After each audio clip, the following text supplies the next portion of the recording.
Bismillahirrahmanirrahim. Assalamualaikum warahmatullahi wabarakatuh. Eh, Kami dari kelompok 3 akan mempresentasikan mengenai modul 3 yang berjudul Perencanaan dan Pengawasan Operasi. Sebelumnya izin memperkenalkan diri, saya Rama Muhammad Ramadan. Saya Imam Supriyanto. Nama saya Muhammad Irfan Ansori. Nama saya Muhammad Fajar Firdaus. Moderator, tolong dilihatkan. Aktivitas utama dalam sistem produksi adalah perencanaan dan pengawasan operasi. Sistem produksi adalah suatu aktivitas untuk mengatur penggunaan sumber daya atau resource yang ada dalam proses pembuatan produk atau barang atau jasa yang bermanfaat dengan melakukan optimasi terhadap tujuan perusahaan. Sistem produksi sebagai proses transformasi atau perubahan. Seperti bisa dilihat di bagan atau di contoh, ada bahan, tenaga kerja, mesin, dan fasilitas. Menuju ke proses transformasi atau perubahan. Lalu produk atau jasa. Informasi umpan balik mengenai hasil untuk pengawasan proses, dan itu berkelanjutan terus ya. Ada kegiatan perencanaan dan pengawasan. Yang satu ada peramalan. Kedua ada perencanaan operasi atau produksi. Tiga ada pengawasan dan perencanaan persediaan. 4 material requirement planning. 5 line balancing atau keseimbangan lintasan. Dan 6 ada konsep just in time. 1 peramalan subjektif. Menekankan kepada keputusan hasil diskusi, pendapat pribadi dan institusi. Ada dari metode Delphi, peramalan yang didasarkan pada keputusan bersama dari suatu grup yang terdiri dari para ahli yang berbeda. Dan ada juga metode penelitian pasar. Metode ini menganalisa fakta secara sistematis pada bidang yang berhubungan dengan pemasaran. Atau teknik survei konsumen, kuesioner. Ada peramalan objektif. Prosedur pemeramalan yang mengikuti aturan-aturan matematis dan statistik. Metode intrinsik. Peramalan yang hanya berdasarkan proyeksi, permintaan historis, tanpa mempertimbangkan faktor-faktor eksternal yang mungkin mempengaruhi besarnya permintaan. Metode ekstrinsik mempertimbangkan faktor-faktor eksternal yang mungkin mempengaruhi besarnya permintaan di masa datang. Berikut adalah regresi linier yang mungkin akan dijelaskan oleh Saudara Irfan.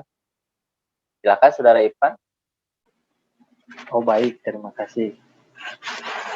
Dalam metode regresi linier, pola hubungan antar suatu variabel yang mempengaruhinya dapat dinyatakan dengan suatu garis lurus. Dengan Y besarnya nilai yang diramal atau variabel tidak bebas. A sama dengan nilai tren pada periode dasar. B sama dengan tingkat perkembangan nilai yang diramal. X sama dengan unit tahun yang dihitung dari periode dasar.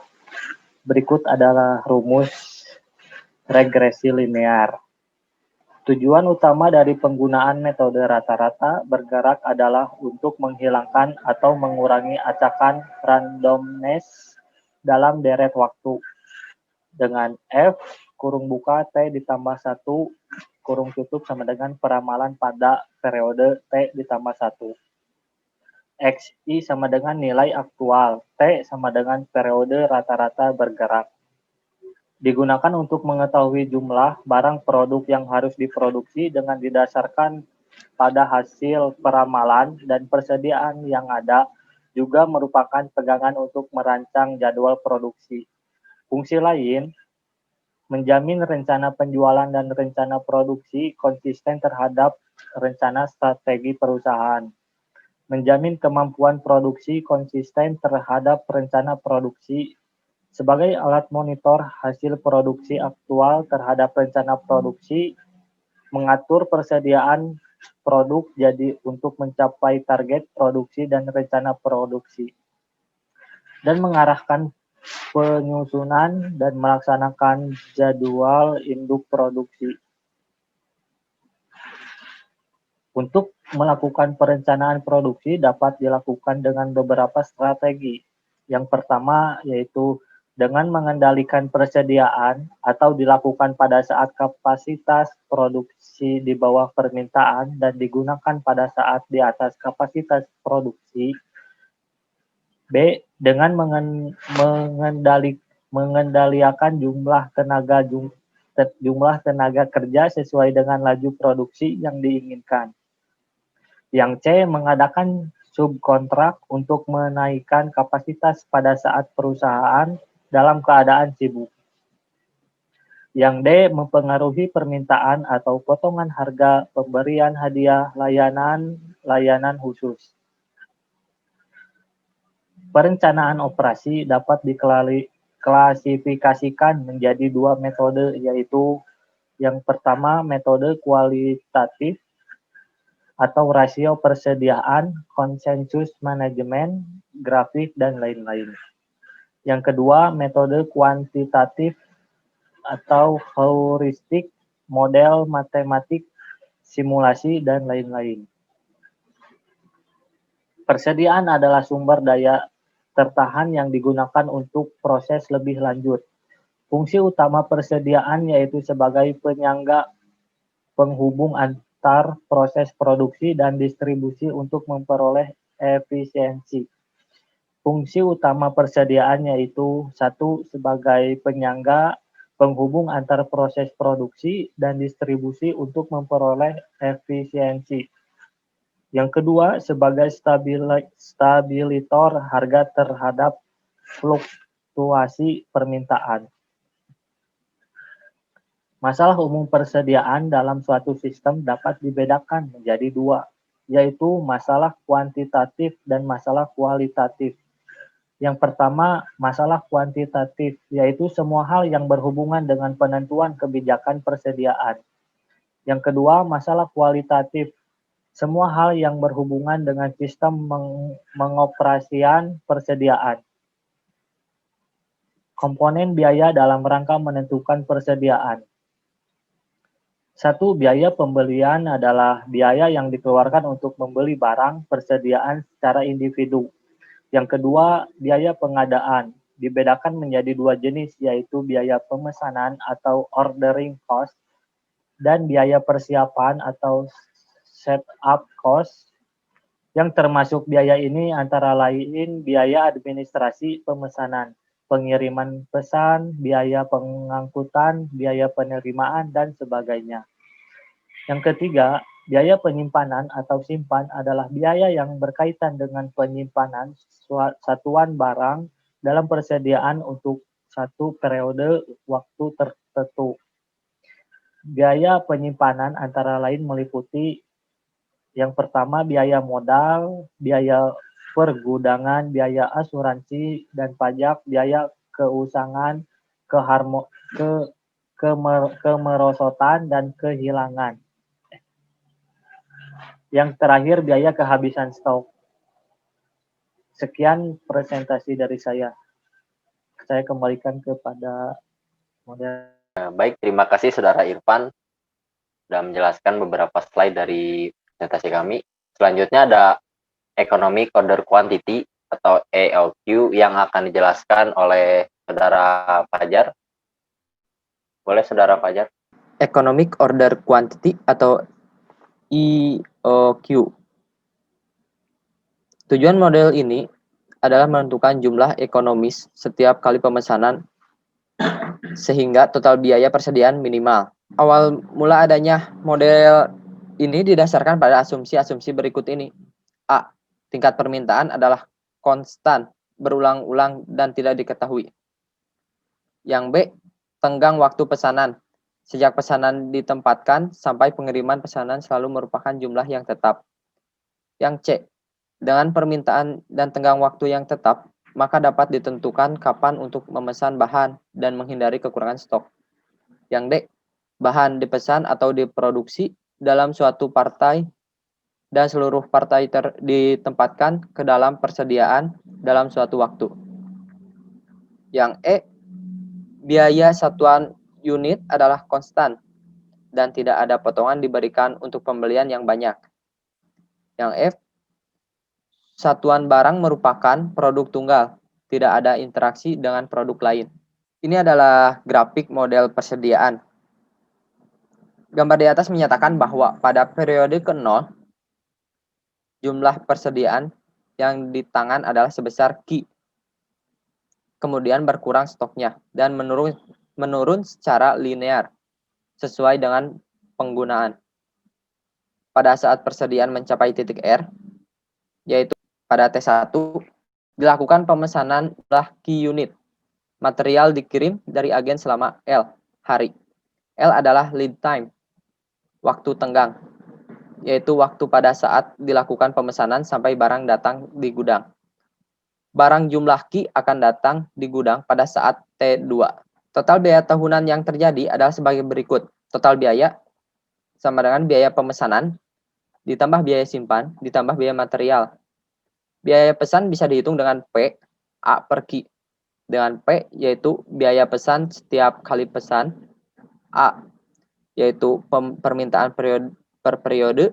Q, yaitu jumlah pemesanan optimal. Biaya simpan dapat dihitung dengan H, Q per 2. Dengan H, yaitu biaya simpan per unit atau per periode. Q, yaitu jumlah pemesanan optimal. Dan sedangkan biaya material, yaitu sama dengan MA. Dengan M sama dengan harga material. Untuk mencari rumus persediaan model Q, didapat dari persamaan sebagai rumus yang ada di bawah berikut. Yang kedua yaitu ada economic production quantity. Adalah pengembangan model persediaan di mana pengadaan bahan baku berupa komponen tertentu diproduksi secara massal dan dipakai sendiri sebagai subkomponen suatu produk jadi oleh perusahaan. Tujuan dari model ini adalah menentukan beberapa jumlah bahan baku yang harus diproduksi sehingga meminimalisasi biaya persediaan yang terdiri dari biaya setup, produksi, dan biaya penyimpanan. Ini adalah contoh grafik dari model EPQ. Pada masa TP adalah produksi pada tingkat P bersamaan dengan penggunaan untuk membuat produk jadi. Persediaan mencapai puncaknya pada masa TP adalah TP dalam kurung P min D. Rata-rata persediaan akan dengan TP dalam kurung P min D per 2. Kuantitas material yang diproduksi adalah sebesar Q sama dengan TP P. Demikian dengan TP sama dengan Q per P. Dengan mensubstitusikan TP rata-rata, persediaan adalah sebagai berikut. Di samping ini ada sebuah rumus untuk mencarinya. Dengan S yaitu setup cost, A yaitu kebutuhan per tahun, H biaya simpan per tahun dan per unit, V total biaya variabel per tahun, Q jumlah produksi, D tingkat kebutuhan per hari, P tingkat produksi per hari. Selanjutnya adalah judul baru yaitu Material Requirement Planning. Metode perencanaan kebutuhan material atau MRP adalah prosedur logis, aturan keputusan, dan teknik pencatatan terkomputerisasi yang dirancang untuk menerjemahkan jadwal induk produksi. Sistem MRP dikembangkan berdasarkan prinsip-prinsip yaitu memperoleh material yang tepat dari sumber yang tepat untuk penempatan yang tepat pada waktu yang tepat. Tujuan sistem ini yaitu yang pertama, meminimalisasi persediaan, 2. Mengurangi risiko keterlambatan produksi atau pengiriman, 3. Menentukan pelaksanaan rencana pemesanan, 4. Menentukan penjadwalan ulang atau pembatalan atas suatu jadwal yang sudah direncanakan. Dan ini adalah struktur sistem MRP. Mulai dari proses material requirement planning, yaitu ke atas menuju master production schedule, dan ada juga inventory status record file per item. Di kanannya ada requirement. Di bawah requirement itu ada paging report, dan selanjutnya ada action report, exception report, dan selanjutnya ada primary report, lalu ke order, dan Bill of Material. Input MRP. Sistem MRP membutuhkan 5 sumber informasi utama, yaitu Master Production Schedule, Bill of Material, Item Master, pesanan, kebutuhan-kebutuhan. Output NRP. Output merupakan tindakan pengendalian, persediaan, dan penjadwalan produk. Berfungsi memberikan catatan tentang pesanan penjadwalan yang harus dilakukan baik dari pabrik sendiri maupun supplier. Terdapat 3 macam output MRP, yaitu primary report, action report atau exception report, dan packing report. Terminologi MRP, yaitu yang pertama lead time, yang merupakan jangka waktu yang dibutuhkan sejak MRP menyarankan suatu pesanan sampai item yang dipesan datang dan siap untuk digunakan. On hand merupakan inventory on hand yang menunjukkan kuantitas item secara fisik ada dalam gudang. Lot size merupakan kuantitas pesanan order quantity dari item yang diberitahukan pada sistem MRP serta teknik lot sizing atau pesanan apa yang digunakan. Yang keempat, safety stock merupakan stok pengaman yang ditetapkan perancang untuk mengatasi fluktuasi dalam permintaan dan penawaran. Yang kelima, allocation merupakan jumlah on hand yang dialokasikan untuk menggunakan yang spesifik. Yang keenam, scrap factor merupakan persentase dalam struktur produk yang digunakan dalam perhitungan MRP untuk mengantisipasi kehilangan material akibat kegagalan proses produksi. Yang ketujuh, low level code merupakan tingkatan dalam struktur produksi BOM, planning horizon, yang merupakan banyaknya waktu perencanaan ke depan. Gross requirement merupakan total dari semua kebutuhan termasuk anticipated requirement untuk setiap periode waktu. 10. Projected on hand merupakan projected available buyers atau PAB dan tidak termasuk planned order. Yang 11, projected available merupakan jumlah yang diharapkan ada pada akhir periode dan tersedia untuk penggunaan dalam periode selanjutnya. Yang ke-12 yaitu net requirement merupakan kekurangan material yang diproyeksikan untuk suatu periode sehingga perlu diambil tindakan ke dalam perhitungan plan order receipt agar menutupi kekurangan material. Yang ke-13, plan order receipt merupakan kekurangan kuantitas pesanan pengisian kembali yang telah direncanakan oleh MRP untuk diterima pada periode tertentu guna memenuhi net requirement atau kebutuhan bersih. Yang ke-14 ada plan order release, merupakan jumlah plan order yang ditempatkan atau dikeluarkan. Persyaratan dan asumsi pada MRP. Terdapat beberapa persyaratan pendahuluan yang ada dalam sistem MRP, yaitu tersedianya MVS. MVS yang digunakan sebagai dasar dalam penentuan jumlah pesanan dan waktu pemesanan. Kedua, adanya identifikasi khusus bagi setiap item persediaan atau no ID. Yang ketiga, tersedianya struktur produk Bill of Material atau BOM.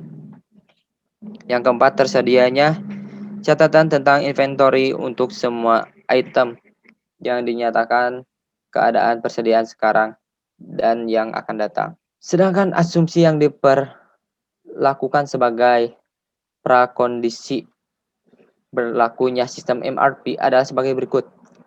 Yang ke-1, adanya data file yang terintegrasi dengan melibatkan data status persediaan dan data tentang struktur produk. 2, waktu tenggang atau lead time untuk semua item diketahui, paling tidak dapat diperkirakan. Yang ketiga, setiap item persediaan selalu ada dalam pengendalian. Proses perhitungan MRP. Netting merupakan proses perhitungan net requirement yang besarnya mengikuti persamaan berikut ini. NRT sama dengan GRT plus all T min SRT min PAT min 1. NRT sama dengan kebutuhan bersih pada periode T. GRT sama dengan kebutuhan kotor pada periode T. ALLT sama dengan alokasi dari persediaan. SRT sama dengan jadwal penerimaan. PA T-1 sama dengan jumlah yang ada pada akhir periode T-1. Yang kedua yaitu loading, merupakan proses untuk menentukan besarnya pesanan setiap item optimal berdasarkan kebutuhan bersih yang dihasilkan dari proses netting. Dan kemudian offsetting, penyesuaian load time. Offsetting merupakan proses yang bertujuan untuk menentukan saat yang tepat untuk melakukan rencana pemesanan dalam rangka memenuhi kebutuhan bersih dengan memperhatikan load time, kesiapan material. PORLT sama dengan PORT1. PORL sama dengan Plan Order Release pada periode T. Sedangkan PORT1 Plan Order Receipt pada periode T plus lead time. Kemudian ada explosion atau exploding, yaitu merupakan proses perhitungan kebutuhan kotor untuk item level yang lebih bawah yang didasarkan atas plan order release. Data BOM sangat memegang peranan karena atas dasar BOM inilah proses explosion akan berjalan. Baik, terima kasih banyak untuk Saudara Fajar untuk penjelasan yang sangat jelas ya. Karena ada judul baru di keseimbangan lintasan akan dijelaskan oleh Saudara Imam. Silakan Saudara Imam. Keseimbangan lintasan. Keseimbangan lintasan adalah upaya untuk mengumumkan ketidakseimbangan di antara mesin-mesin atau personil untuk mendapatkan waktu yang sama di setiap stasiun kerja sesuai dengan kecepatan produksi yang diinginkan. Secara teknis, keseimbangan lintasan dilakukan dengan jalan mendistribusikan setiap elemen kerja ke stasiun kerja dengan acuan waktu siklus atau critical time atau TC.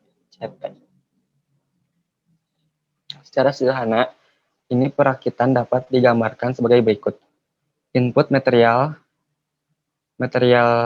hiding tool SK1 menuju SK2, SK3, SK4.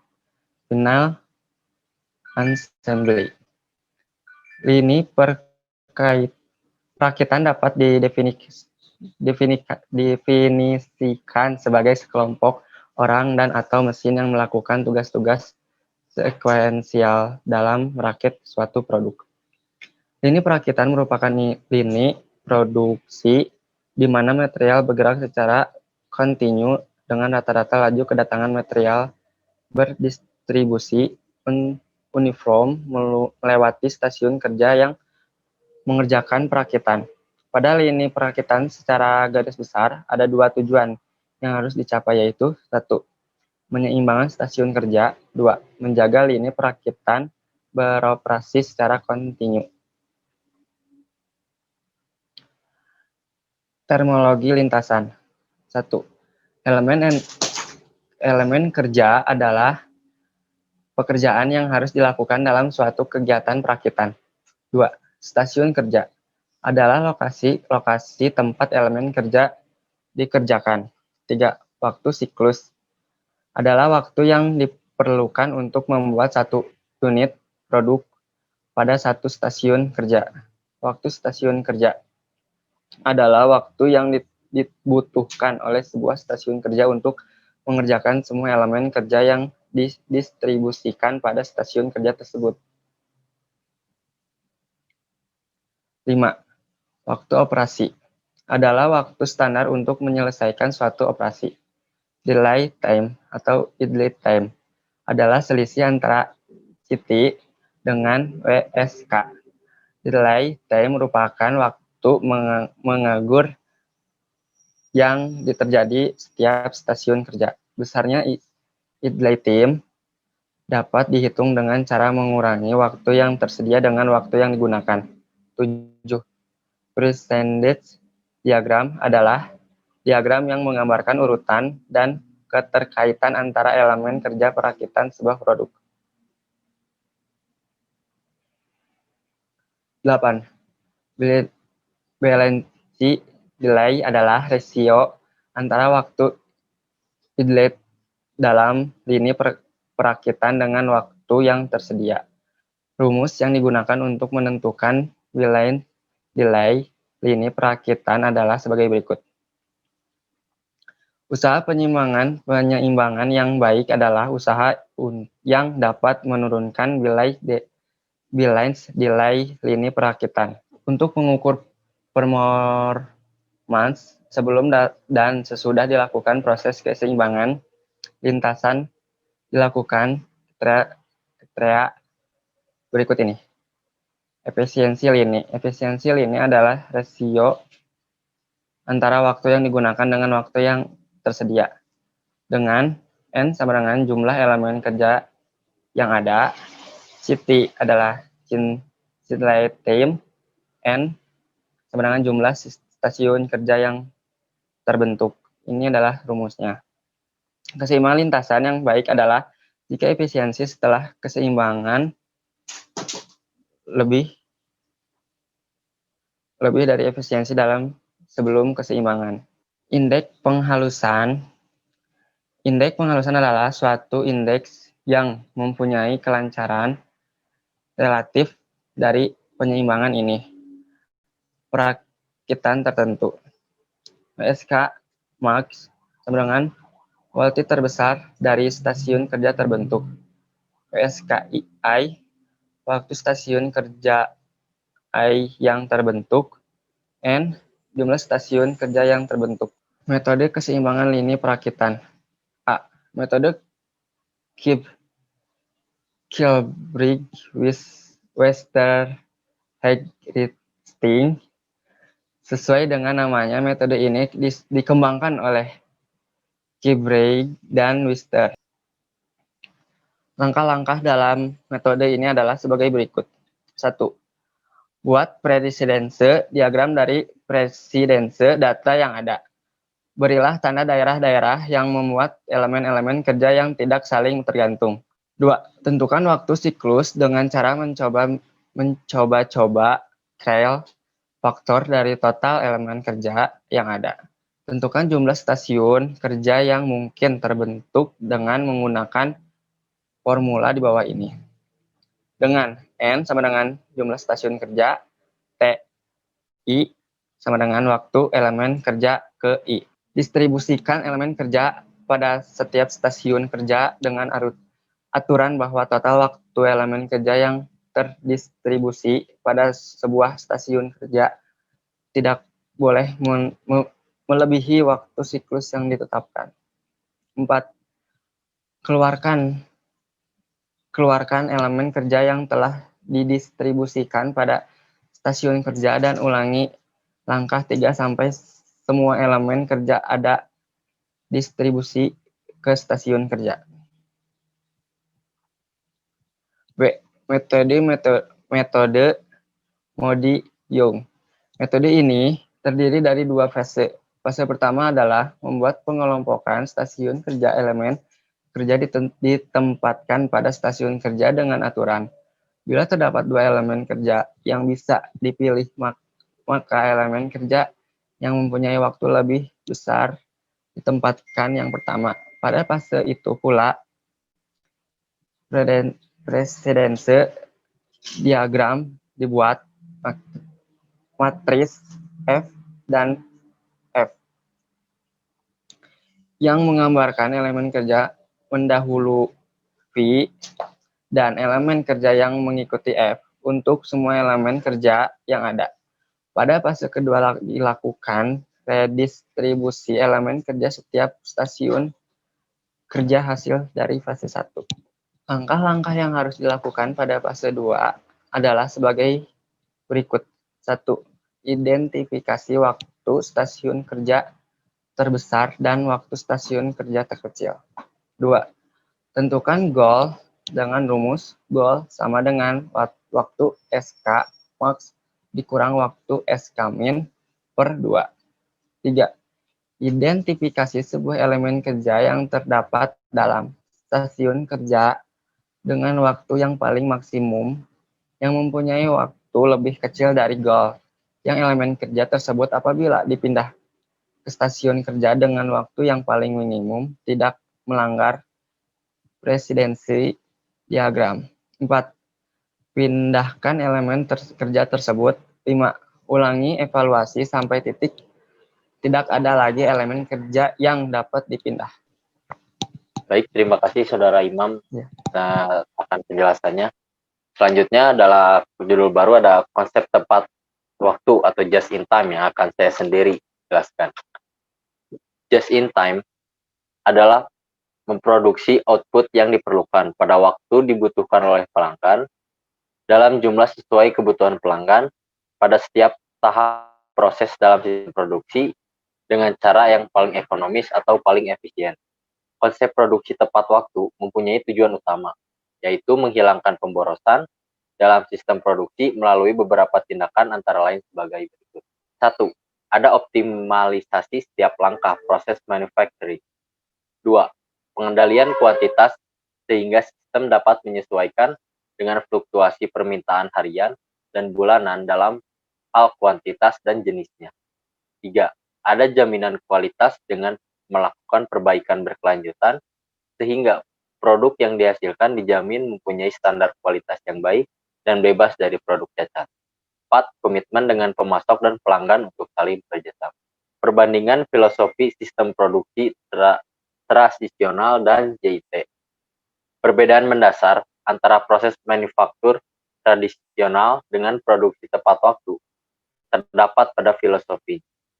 Secara tradisional, dalam sistem produksi dilakukan penganggaran dan pengaturan persediaan, baik persediaan bahan baku, bahan setengah jadi, maupun barang yang sudah jadi.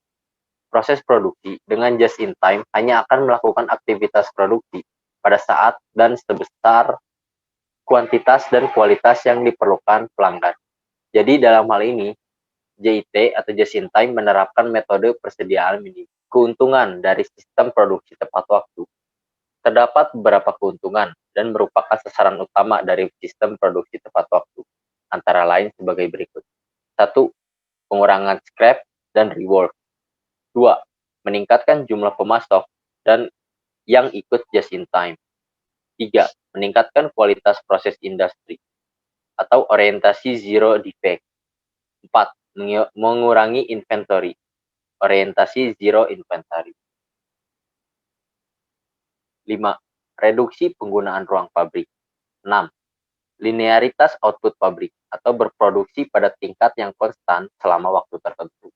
7. Ada pengurangan overhead. 8.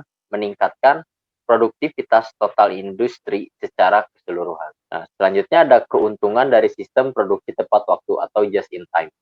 Perusahaan dengan konsep tepat waktu akan selalu meningkatkan kemampuan perusahaan secara terus-menerus untuk merespon perubahan dengan meminimalisasi pemborosan. Pemborosan ini meliputi hal-hal sebagai berikut. 1. Produksi yang berlebihan atau overproduksi. 2. Pemborosan waktu pada mesin. 3. Pemborosan transportasi. 4. Pemborosan dalam proses. 5. Pemborosan dalam menangani persediaan. 6. Pemborosan dalam gerakan. 7. Pemborosan produk cacat. Selanjutnya ada autonomasi. Ini adalah usaha untuk menghilangkan pemborosan adalah dengan menciptakan aliran produksi yang kontinu. Aliran produksi yang kontinu dapat dilakukan dengan sistem produksi tepat waktu dan dibantu dengan sistem autonomasi. Autonomasi dapat diartikan sebagai pengendalian cacat secara otonom. Autonomasi sangat mendukung just in time dengan tidak memungkinkan unit cacat dari proses produksi terdahulu untuk mengalami ke proses berikutnya.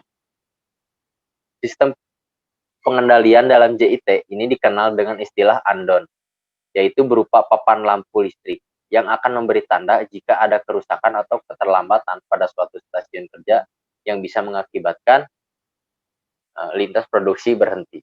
Ada sistem Kanban, sistem informasi untuk mengendalikan jumlah produksi dalam setiap proses pada konsep JIT, dikenal dengan istilah Kanban. Kanban berasal dari bahasa Jepang yang berarti label atau tanda. Pada umumnya, alat Kanban yang dipergunakan adalah kartu, maka seringkali disebut sebagai kartu Kanban. Dalam suatu proses produksi, Kanban dipergunakan sebagai tanda pada stasiun kerja pemasok untuk segera mengirim material kepada sistem pengguna sesuai dengan kebutuhan yang tertera dalam kartu Kanban. Tanpa adanya kartu Kanban, tidak akan ada material yang dipindahkan atau dikirim ke stasiun berikutnya. Lalu ada sistem Kanban. Pertama ada jenis Kanban. Satu, Kanban tarik atau withdrawal Kanban. Kartu ini digunakan untuk menentukan jumlah yang digunakan oleh proses selanjutnya atau subsequent proses yang harus diambil dari proses sebelumnya atau preceding proses.